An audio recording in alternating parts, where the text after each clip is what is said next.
Maintainer's mConnect telematics platform is a web-based connection platform. If you go to maintainerconnect.com and log in, you can see right on the beginning page that the vehicles on the map that are being tracked in this system, these are the sample ones. Down the left side, you can see the various vehicles that are in service. This is a brand new one that we have not put in service yet, but it is linked into the system. Also on this, while we're on this page, you can also see the groups of trucks that this is. So this one's just in a service truck 1 group. You can make other groups and move trucks to those groups.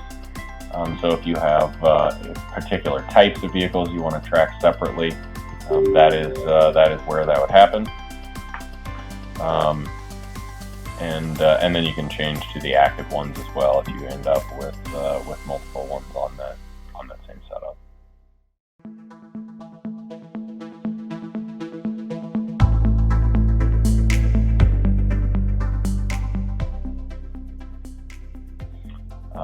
When you locate over that vehicle, you can see data information on it, assign primary driver. You can find where that is actually on the map. Under the map section that is detailed, you can switch that view to a street view, so you have a little bit more information about where that truck is. You can do your geofencing on there as well. So if you were to create a new geofence of say work, you can draw that around the location that you want. The type of event that you're looking for the geofence would be both if it was entering and exiting. And I want to receive a text message and an email when that happens. You can select your user that it's going to, and then you select the vehicles that you want to apply to. In this case, it is this vehicle that we would be tying it to. So that geofence is saved, and as soon as that vehicle would exit that zone, then I would get both a text and an email notification. So every time it leaves or comes back. So that's kind of handy if you're looking for where that vehicle is without sitting and watching it all the time throughout the day. Those are the primary things that are on the map. There are some legends.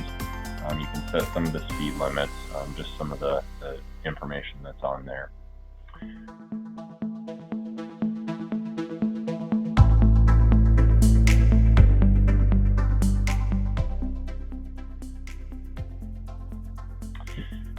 Under Data Center is the next major tab. So you can see this graphic layout of the truck itself. Each bullet point is a different piece of information. So if you click on that, it has the different options. Right now, this one, the boom is stowed. It doesn't have any weight hanging. It doesn't have anything live going on with it right now. The battery voltage is at 14 volts. The outriggers are stowed. The remote is stowed. Some of the highlight information off to the right for just quick view is air compressor hours, PTO hours. This one actually does not have a PTO. This one has an auxiliary power unit and APU on it. You will not see that. And then some troubleshooting information for software version if you do have to call in to customer service. And then that tags the vehicle as well. So that is the status side. Under vehicle reports, you can get a little bit more information. So this is a graphic view. So this is all of the trucks in that particular group that we were talking about earlier. So that was in the last week. How many were in each one of those? You can track that down to the truck. So this particular truck had crane usage during this period. It didn't have any air compressor hours used, so that was on there. And the load as well. So this has our ACC 2.1, so the live load, as well as the max percentage of load. So you can track that. You can go back and change that data period. So for the last month, you can go back and see what loads have been picked, where it's been picked. So in the last in the last month.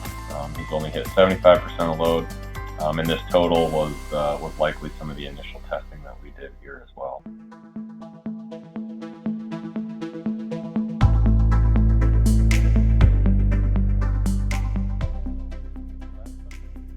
We are working on increasing the utilization and the capabilities of this chart for adding some of the alarms that were hit.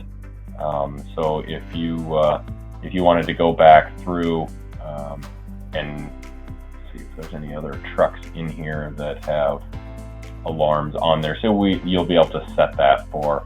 So this one had an anti-2 block alarm and a max load. So you can see that this particular truck, he did actually hit max capacity of crane use. So the nice thing to do is go back through as a fleet. You can look at the last year and say, man, this operator is utilizing this crane to its full capacity throughout the year many times. If he says that his next truck, he wants a larger crane on it, you can go back and look at that data and justify, yes, it does make the crane increase size worthwhile, or go back the opposite way and say it looks like we can downsize you because you're only using 50% of your crane throughout the year. To dig a little bit further into the vehicle alarms that were hit, so you can select a particular vehicle and go down through all the types of alarms that were ever hit for it. So boom low pressure is just when the crane is in the saddle typically.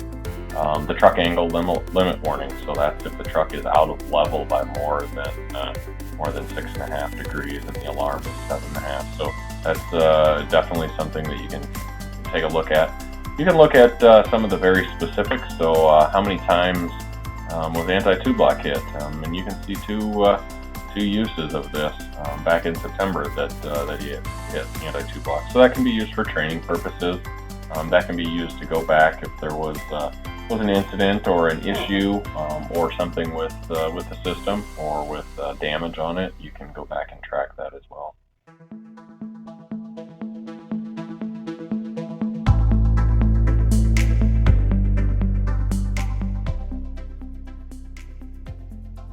If you really want to dig deep into it, you can go into the vehicle logs. So this is all of the data and information that is coming off that crane, that body, and you can dig back as far as you want.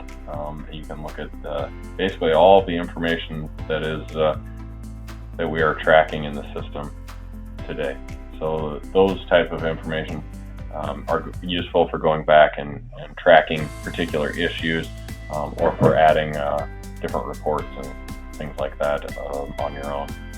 So the reports we already talked about, that's this type of information, and that's by far the majority of it. Today we are talking about adding more capability and notifications to customize the notifications that you get. So you can set up, say for instance, crane overload. When crane overload was hit, having that be an SMS or an email notification as well. So that would also be back on the reporting side as well.